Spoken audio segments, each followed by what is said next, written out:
Okay, what I'm going to be doing in this video is I'm going to be showing you exactly how to take care of situations when you get this business of it dissociates only a certain percent. So I'm going to run through this fairly quickly, and if you're with me and you know how to do this, see if you can beat me to the answer. So here we go. I'm going to start out with a 3 molar ammonium hydroxide, NH4OH. But this guy is only going to dissociate 5%. 5% is 0.05. So when I multiply those two guys together, I'm going to get 0.15, and then I'm going to need to change that into scientific notation so I can take the negative log. So scientific notation on this guy is 1.5 times 10 to the minus 1. And now I'm going to use the little chart that I gave you in class, that little half sheet, to just get a gross estimate of what this guy's going to be. And this will be 0. Well, let's see, we're going to take the log, minus log. And when I take minus log, what I'm doing is I'm changing the sign of the number. So for this guy, let's do the easy one first. The log is minus 1. 10 to the minus 1, the log is minus 1. But I'm doing the minus log, and so when I get this number, I'm going to change the sign and make it 1. The number on the left is another factor of the first number, or the first number that I did, and we're going to change the sign on this guy when we take the log. And on my chart that I gave out, this is going to be 0.3, and I know that's not terribly accurate, but it's good enough for the kind of stuff that we're doing. And now I've got to make sure that I change that sign. And so the negative, let's see, let's get a little arrow here.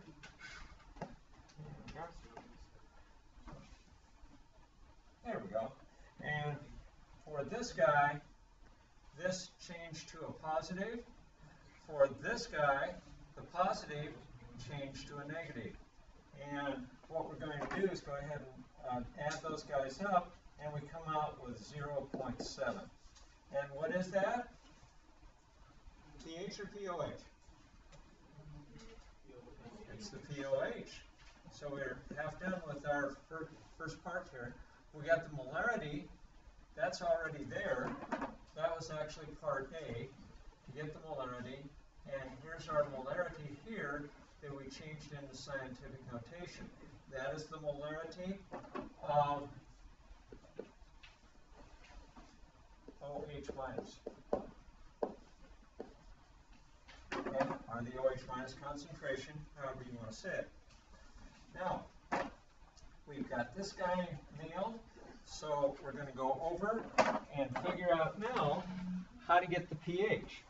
pH is going to be equal to the 14 number, because pH plus pOH is always equal to 14.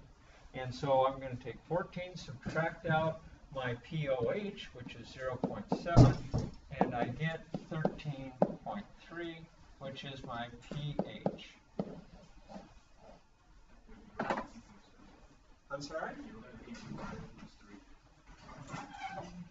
Oh, thank you. Thank you. Oh, I'm glad you corrected me on that. Yeah, I messed up there. Okay, 13.3. Okay, good. That way I know you guys are listening when you do that. I love it. Okay, now this time we're going to be dealing with hydrogen ion concentration because we have acetic acid. So our first thing that we're going to do is figure that out. What is the concentration? We have 5 molar HC2H3O2, also known as acetic acid, and we're going to multiply that molarity times the dissociation that they gave us here, which is 6%.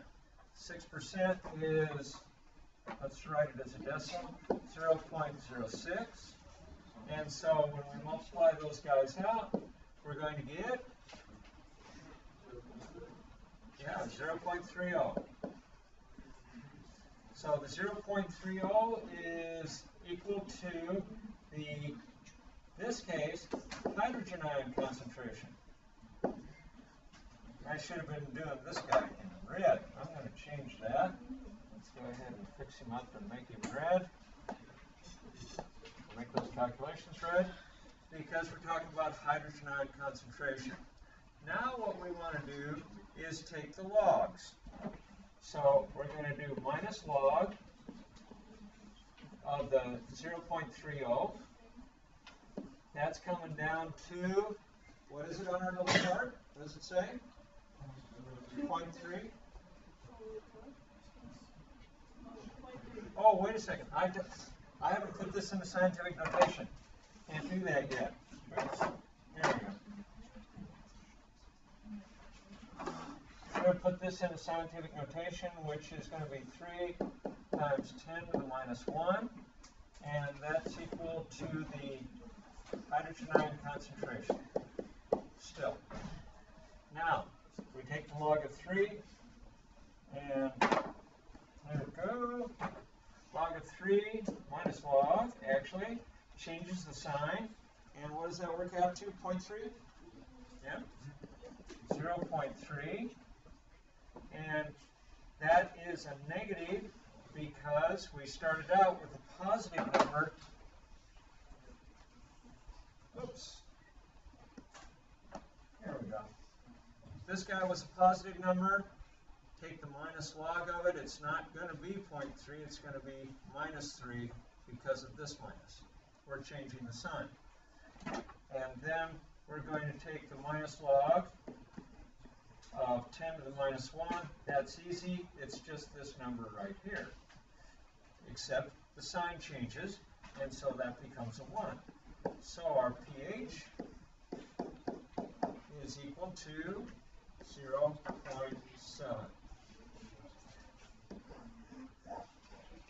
And now when we go to do the pOH, that's going to be equal to 14 minus the pH, which is 0.7, and that's going to be 13.3. And that is the pOH. I hope you find this helpful in doing these kinds of problems where you have to adjust because of the percent of dissociation. And by the way, this method will also work for things like calcium hydroxide, where you have your 2 hydroxide ion for every calcium hydroxide. And in that case, we were working with this kind of a deal. And that's what I did as an example problem before we did those other 2 problems when we were actually doing it in class.